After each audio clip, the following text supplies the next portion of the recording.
Avoid the offenses. Okay, விஸ்வாம்பரர் வந்து அவருடைய குருவை பார்க்குறதுக்கு ஈவினிங் ஆஸ் யூஷுவல் கிளம்பிட்டார். அப்புறம் அவரோட குரு வந்து அவரை இன்வைட் பண்ணி நம்மளுடைய அமைதியான அந்த உலகத்தில் வந்து கொஞ்சம் இதெல்லாம் போலீஸ் இவங்கெல்லாம் வந்து நம்மளை டிஸ்ட்ராக்ட் பண்ணிட்டாங்க. சரி, அதெல்லாம் கொஞ்சம் நாளைக்கு வந்து கொஞ்சம் நேரத்துக்கு அதை தள்ளி வச்சுட்டு நம்ம வந்து ஹோலி நேமில் கான்சென்ட்ரேட் பண்ணலாம். இந்த ஹோலி நேம் வந்து ஒருத்தரை வந்துட்டு கிருஷ்ணாவுடைய கிருஷ்ண பிரேமையை எக்ஸ்பீரியன்ஸ் பண்ணுறதுக்கு தூக்கி விடக்கூடியது வந்து இந்த ஹோலி நேம் அப்படின்னு சொல்கிறாரு. இந்த ஹோலி நேம் வந்து ரொம்ப ரொம்ப பவர்ஃபுல். எப்படின்னா சன் மாதிரி, சூரியன் மாதிரி பவர்ஃபுல். ஆனால் அந்த சூரியனே வந்து இந்த மேகம் வந்து மறைச்சிடுது. அதே மாதிரி தான் கிருஷ்ணா வந்து அவருடைய நேம் வந்து அவ்வளோ இனிமையை கொடுக்கக்கூடியது நமக்கு வந்து.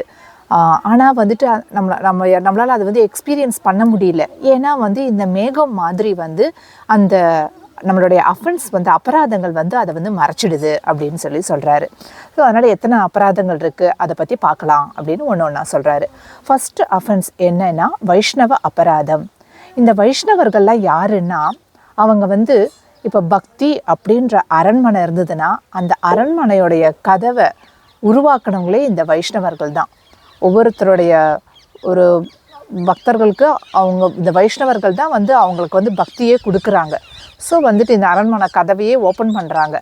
அவங்கள வந்து நம்ம வந்து நிந்திச்சோன்னா, மனசை ஹர்ட் பண்ணுற மாதிரி நம்ம நடந்துக்கிட்டோம்னா அது வந்து குற்றம், அபராதம் அப்படின்னு சொல்கிறாரு. அந்த மாதிரி நடக்கிறதால என்ன ஆகும்னா, அவங்கள அபராதம் பண்ணிட்டோன்னா, வைஷ்ணவ அபராதம் பண்ணிட்டோன்னா நம்மளுடைய பக்தி அந்த கதவு வந்து அப்படியே வந்து க்ளோஸ் ஆகிடும். அப்படி இல்லைன்னா கொஞ்சம் நாளைக்கு வந்து அப்படியே வந்து மூடியே இருக்கும். அட்லீஸ்ட் ரொம்ப நாளைக்காவது வந்து மூடி இருக்கும், இல்லை கம்ப்ளீட்டாக வந்து க்ளோஸ் ஆகும் அப்படின்னு சொல்கிறாங்க. ரெண்டாவது அஃபென்ஸ் என்னென்னா, சிவபெருமான் மற்ற தேவர்கள்லாம் இருக்காங்க இல்லையா, அவங்கெல்லாம் வந்துட்டு விஷ்ணுவை விட இண்டிபெண்ட் ஆனவங்க. விஷ்ணு வேற, இவங்களுக்கும் அவங்களுக்கும் சம்மந்தம் கிடையாது அப்படின்னு நினச்சி அவங்களெல்லாம் வந்து அவமதிக்கிறது. அப்படி இல்லைன்னா வந்துட்டு அவங்களையும் இவங்களையும் விஷ்ணு மற்ற தேவர்கள் அவங்களாம் ஈக்குவல் அப்படின்னு நினைக்கிறது. இந்த ரெண்டு இதுவுமே வந்துட்டு அபராதம் அப்படின்னு சொல்கிறாரு. ரெண்டாவது அபராதம். மூணாவது குருவை வந்து நெக்லெக்ட் பண்ணுறது, அவங்கள வந்து உதாசீனப்படுத்துறது, இல்லாட்டி அவங்களையும் வந்து அவமதிக்கிறது. அந்த மாதிரி குருவை வந்து நம்ம பண்ணோம்னா அது அஃபென்ஸ். ரெண்டு குரு இருக்காங்க. ஒன்று வந்து சமஸ்தி குரு, அதாவது கிருஷ்ணாவே தான், கிருஷ்ணா ஹிம்செல்ஃப் வந்து ஒரு குரு. அதுக்கப்புறம் வந்து இன்னொரு இண்டிவிஜுவல் குரு, அவர் வந்து நம்மளுடைய டீச்சராகவோ நம்மளுடைய ப்ரொடெக்டர், ஒரு டிசைபிளுடைய ஃப்ரெண்ட் அந்த மாதிரி ஆக்ட் பண்ணுவார். ஸோ ஜீவ கோஸ்வாமி என்ன சொல்கிறாருன்னா, குரு வந்துட்டு சைமல்டேனியஸாக ரெண்டு ஃபார்ம்லேயும் இருக்கார். கிருஷ்ணாலேயும் இருக்கார், கிருஷ்ணாவுடைய டிவோட்டி, பெஸ்ட் டிவோட்டி அவங்க ரூபத்துலேயும் இருக்கார் அப்படின்னு சொல்கிறாரு.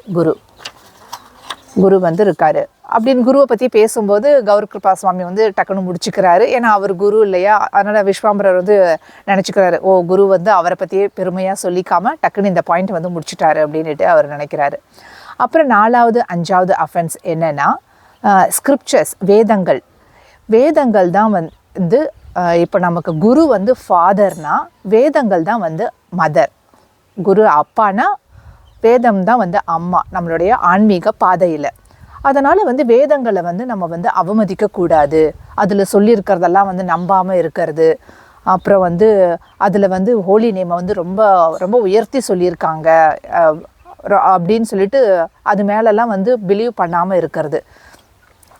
அந்த மாதிரி பண்ணோம்னா அதுவும் வந்து வேதங்களுக்கு நம்ம பண்ணுற வந்து அபராதம்.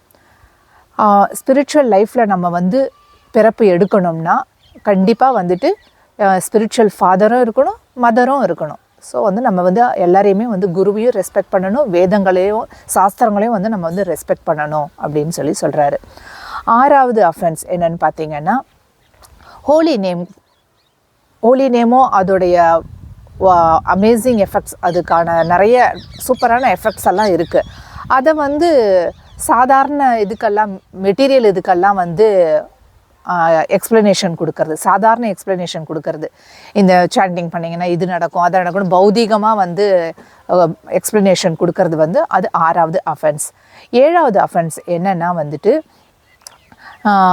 இந்த ஹோலி நேமை வச்சு யூஸ் பண்ணி நம்ம இந்த ஹோலி நேமை சான் பண்ணி நம்மளுடைய இதெல்லாம் பாவ காரியங்களெல்லாம் வந்துட்டு அப்படியே வந்து சமம் பண்ணிடலாம் அப்படின்ட்டு நினைக்கிறது. அது வந்து அதாவது வந்து ஹோலி நேமுக்கு அவ்வளோ ஸ்ட்ரென்த் இருக்குதான். கண்டிப்பாக வந்து அது நம்மளுடைய பாவத்தெல்லாம் போக்கக்கூடியது. ஆனால் அதை வச்சுக்கிட்டு வந்துட்டு இவங்க பாட்டுக்கு ஒரு பக்கம் சான் பண்ணுறது, ஒரு பக்கம் பாவம் பண்ணுறது, அப்படி அதோட ஸ்ட்ரென்த்தை வச்சுக்கிட்டு நம்ம என்ன வேணால் பண்ணலாம், எவ்வளோ பாவம் வேணால் பண்ணலாம் அப்படின்னு நினைக்கிறாங்க இல்லையா. அது வந்து 7வது அஃபென்ஸ். அது வந்து ரொம்ப முட்டாள்தனமானதும் ரொம்ப ரொம்ப பேட், ரொம்ப தப்பான ஒரு இதுவும். ஏன்னா வந்து எப்படின்னா வந்து ஒரு ஷாலகிராம் ஷீலா இருக்கு இல்லையா, அதை வச்சு வந்து நம்ம வந்து அக்ரூட்டு பாதாம் அதெல்லாம் வந்து உடைக்கிறதுக்கு ஈக்குவல். புனித நேமை வந்து இந்த மாதிரி பாவக்காரியத்துக்கு யூஸ் பண்ணுறது வந்து ஷாலகிராம் ஷீலாவை வச்சு நட்ஸை உடைக்கிறதுக்கு ஈக்குவல். அதனால் வந்து அவ்வளோ பெரிய அபராதம் இது அப்படின்னு சொல்கிறாரு. 8வது அஃபென்ஸ் வந்து சாண்டிங் வந்து அந்த ஹோலி நேம் சான் பண்ணுறது வந்து கம்பேர் பண்ணுறது. வேதங்களில் வந்து நிறைய ஆஸ்பீஷியஸ் ஆக்டிவிட்டீஸ்லாம் கொடுத்துருக்காங்க, நிறைய ப்ராசஸ்லாம், நிறைய நல்ல நல்ல விஷயங்கள்லாம் கொடுத்துருக்காங்க. ஸோ வந்து அதையும் வந்து சாண்டிங் நேமையும் வந்து கம்பேர் பண்ணுறது, இதுக்கு ஈக்குவல் அதுக்கு ஈக்குவல் சாண்டிங் அப்படின்ட்டு. ஆனால் வந்து கிடையாது. ஹோலி நேம் தான் வந்து கிங். எல்லாம் ப்ராசஸ் வேதங்களில் என்னென்னலாம் ப்ராசஸ் கொடுத்துருக்காங்களோ அதுக்கெல்லாம் கிங் வந்து ஹோலி நேம்.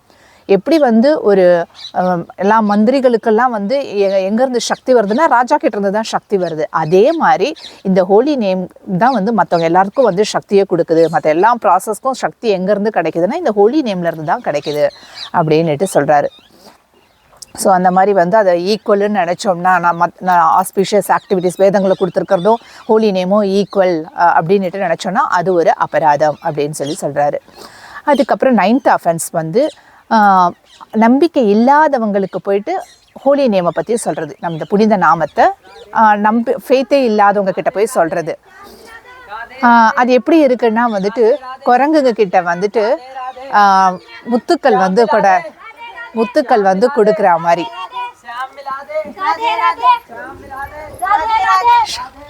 ஷாம் மிலாதே. ஓகே, சரி. அதாவது இந்த அபராதம் எப்படின்னா நம்பிக்கை இல்லாதவங்களுக்கு ஹோலி நேமை கொடுக்கறது, ஒரு குரங்குங்களுக்கு வந்துட்டு முத்துக்களை கொடுக்குற மாதிரி. அதுங்கடுத்து அதை வந்து மின்னுன்னு இருக்கும் அது. ஆனால் ஹோலி நேம்ன்றது உயிருள்ள ஒரு இது. ஆனால் அதை வந்து நம்ம வந்து இந்த மாதிரி அவங்க அதை யார் எடுத்துக்கிறாங்களோ அவங்களுக்கு வந்து அது முத்து மாதிரி, அதுக்கு உயிர் இல்லாத மாதிரி அவங்க நினச்சிப்பாங்க அப்படின்னு சொல்கிறாரு. எப்படி வந்து நம்ம வந்து விக்கிரகங்கள்லாம் வந்துட்டு குரங்குங்க கிட்டேருந்து காப்பாற்றுறோம் இல்லையா. விருந்தாவனத்தில் வந்து கோயிலில் எல்லாமே வந்து குரங்கு கிட்டேருந்து எப்படி ப்ரொடெக்ட் பண்ணுறது அந்த மாதிரி தான் வந்து பில்ட் பண்ணியிருப்பாங்க, கன்ஸ்ட்ரக்ட் பண்ணியிருப்பாங்க. ஸோ அந்த மாதிரி எப்படி வந்து விக்கிரகங்கள் கிட்டேருந்து நம்ம வந்து குரங்குங்க கிட்டேருந்து எப்படி கிருஷ்ண விக்கிரகங்களை காப்பாற்றுறோமோ அதே மாதிரி ஹோலி நேமையும் நம்ம வந்து ப்ரொடெக்ட் பண்ணணும், காப்பாற்றணும் அப்படின்னு சொல்கிறாரு. ஆனாலும் வந்துட்டு நம்ம வந்து ஹரிநாமம் நல்லா லவுடாக சான் பண்ணிட்டு போகும்போது ஹரே கிருஷ்ணா மகா மந்திரத்தை வந்து நம்ம குரூப் சிங்கிங் கீர்த்தன்லாம் பண்ணிட்டு போகும்போது அதை நிறைய பேர் கேட்டு அவங்க அட்ராக்ட் ஆகி அவங்களுக்கு ஃபெய்த்து வரும் அப்படின்னு சொல்கிறாரு. அப்புறம் இந்த 9வது அபராதத்தை வந்து இன்னொரு மாதிரியும் வந்து விளக்கம் கொடுக்குறாங்க. இன்னொரு விளக்கம் என்னன்னா வந்து இன்அட்டென்ஷன், கவனக்குறைவு. ஹோலி நேம் சொல்லும்போது மைண்டு பாட்டுக்கு வந்து மங்கி மாதிரி எங்கெங்கேயோ வந்துட்டு அப்படியே சுற்றிட்டு இருக்கிறது, இது வந்து ஒரு அஃபென்ஸ் அப்படின்னு சொல்கிறாரு. அப்புறம் 10வது அஃபென்ஸ் தான் வந்துட்டு எல்லாத்தோடைய சம் டோட்டல் எல்லா அபராதத்துக்குடைய இது என்னன்னா அவங்களுடைய பௌதீக வாழ்க்கையை அப்படியே அவங்களோட பௌதீக அட்டாச்மெண்ட் பற்றுதல்லாம் இருக்குது இல்லையா, எல்லா விஷயத்து மேலே, இந்த பௌதீக விஷயங்கள் மேலே, அது மேலே வந்து இன்னும் அப்படியே வந்து பற்றுதல் அப்படியே கண்டினியூ பண்ணிகிட்டே இருக்கிறது. அதுக்கப்புறம் வந்து ஹோலி நேம் மேலே ஈர்ப்பை வந்து டெவலப் பண்ணிக்காமல் இருக்கிறது. ஹோலி நேமை வளர்த்து கொள்ளாமல் இன்னும் நல்லா சாண்ட் பண்ணணும், நிறைய சாண்ட் பண்ணணும், எப்படி சாண்டிங் பண்ணணும், எப்படி அட்டென்டிவாக பண்ணணும், அந்த மாதிரி வந்து அந்த ஹோலி நேமில் ஈர்ப்பை இன்னும் வளர்த்துக்காமல் அப்படியே கண்டினியூ பண்ணிகிட்டே இருக்கிறது, அதுவும் வந்து ஒரு அஃபென்ஸ் அப்படின்னு சொல்கிறாரு.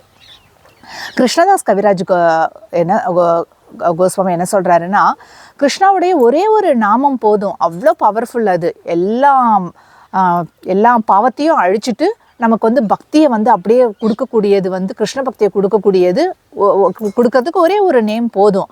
ஆனால் வந்துட்டு நம்ம சாண்ட் பண்ணிக்கிட்டே தான் இருக்கும், எத்தனையோ வருஷமாக சாண்ட் பண்ணிகிட்டே தான் இருக்கும். ஆனால் இன்னும் நமக்கு அந்த பிரேமை கண்ணிலேருந்து வரலையே அப்படின்னா என்னென்னா, அந்த ஹோலி நேமுடைய விதை வந்து இந்த அஃபென்ஸால், இந்த அபராதங்களால் அதால் வந்து முளைக்கலை. இந்த அபராதம் வந்து அதை முளைக்க விடாமல் தடுக்குது அப்படின்னு சொல்கிறாரு. இப்போ வந்து ஒரு விதையை வந்து நம்ம வந்து வறுத்துட்டோன்னா, நெருப்பில் போட்டு வறுத்துட்டோன்னா அதை போய் நட்டு வச்சா அது வளராது. அந்த மாதிரி இந்த அஃபென்ஸில் வந்து நம்ம வந்து அந்த ஹோலி நேமை அந்த ஹோலி நேமை வந்து வறுத்ததால், அது பேர்ன் ஆனதால் நமக்கு வந்து அந்த ஹோலி நேமுடைய அதை வந்து நம்ம எக்ஸ்பீரியன்ஸ் பண்ண முடியல. அந்த சீடு வந்து வளர மாட்டேங்குது, அந்த விதை வந்து வளர மாட்டேங்குது அப்படின்னு சொல்கிறாரு. அப்புறம் கௌர் கிருபா சுவாமி வந்து விஸ்வாம்பருடைய கண்களை எப்படியே பார்க்குறாரு. பார்த்துட்டு அவர் மட்டும், சனாதன பாபா மட்டும் அனுமதிச்சார்னா நீ அவர்கிட்ட வந்து நல்ல சாண்டிங்கை கற்றுக்கலாம், அவர் வந்து ரொம்ப நல்ல சாண்டர் அவர் அப்படின்னு சொல்கிறாரு. விஸ்வாம்பரர் வந்து தேங்க்யூ மகாராஜ், நிறைய இன்ஃபர்மேஷன் கொடுத்துட்டீங்க இந்த அபராதத்தெல்லாம் பற்றி. ஓகே, நான் எல்லாம் இந்த அபராதங்களெல்லாம் வந்து ஸ்டாப்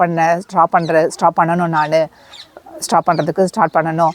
அதுக்கப்புறம் வந்துட்டு கொஞ்சம் இந்த விருந்தாவனத்தில் இருக்க வரைக்கும் எனக்கு ஏதோ ஒரு நம்பிக்கை இருக்குது. ஓகே, நம்ம அபராதம்லாம் பண்ணாமல் சாண்ட் பண்ணலாம், கான்சென்ட்ரேட் பண்ணலாம் அப்படின்ட்டு இருக்குது, அவாய்ட் பண்ணுறதுக்கு. ஆனால் நான் வந்து மறுபடியும் என்னோடய கண்ட்ரி ஜெர்மனிக்கு போயிட்டேன்னா அங்கே நான் எப்படி வந்து இதெல்லாம் அவாய்ட் பண்ணுவேன், எனக்கு தெரியல அப்படின்னு சொல்கிறாரு. அதுக்கு கௌர் கிருபா சுவாமி சொல்கிறாரு,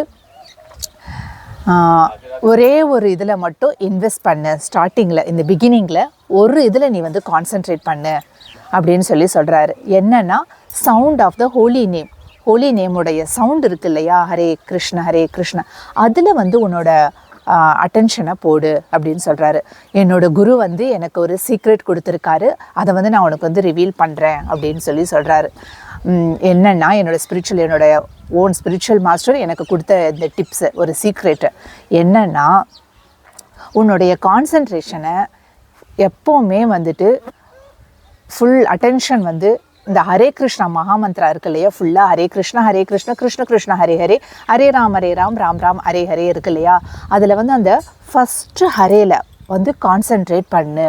திரும்ப அந்த மந்திரம் முடிச்சதும் உடனே அந்த ஃபஸ்ட்டு ஹரேல வந்து மறுபடியும் ஃபோக்கஸ் பண்ணு. அந்த மந்திரம் சொன்னது மறுபடியும் ஃபஸ்ட்டு ஹரேல ஃபோக்கஸ் பண்ணு. இந்த மாதிரி நீ பண்ண என்ன ஆகும்னா, அப்படியே வந்து எப்படி வந்து இந்த பம்பிள் பீ இருக்கு இல்லையா, வண்டுகள்லாம் வந்து அப்படியே கொயன்னு சுற்றிக்கிட்டே இருக்கும், அப்படியே ரெஸ்ட்லெஸ்ஸாக அப்படியே சுற்றிக்கிட்டே இருக்கும் கொயன்னுட்டு.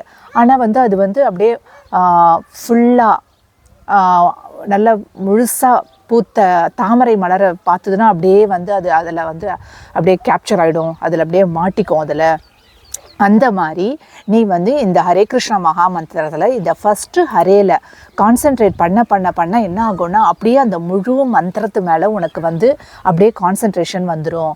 அதுவும் எஃபர்ட்லெஸ்ஸாக பண்ணுவேன், ரொம்ப ஈஸியாக பண்ணுவேன். அந்த மந்திரம் வந்து அப்படியே ரொம்ப ஈஸியாக உனக்கு வந்து அப்படியே அட்டென்ஷன், இன்அட்டென்டிவ் போகாமல் அப்படியே அட்டென்ஷனாக இருக்கும் அப்படின்னு சொல்கிறாரு. உன்னை தெரிஞ்சுக்கோ, இந்த இன்அட்டென்ஷன் அப்படின்ற இந்த வேரில் இருந்து தான் மரம் அப்படின்ற அந்த அபராதன்ற மரமே வளருது. 10 அபராதம் சொன்னோம் இல்லையா, அந்த அபராதங்கள்லாம் எங்கேருந்து வளருதுன்னா, அதோட ரூட் எங்கே இருக்குன்னா இந்த இன்அட்டென்ஷன், இந்த கவனக்குறைவால் தான். மைண்ட் எங்கெங்கேயோ சுற்றிகிட்டே இருக்குது, நாமத்தை வந்து நம்ம கேட்க மாட்டோம் இல்லையா, இதுதான் வந்து ரூட்டு.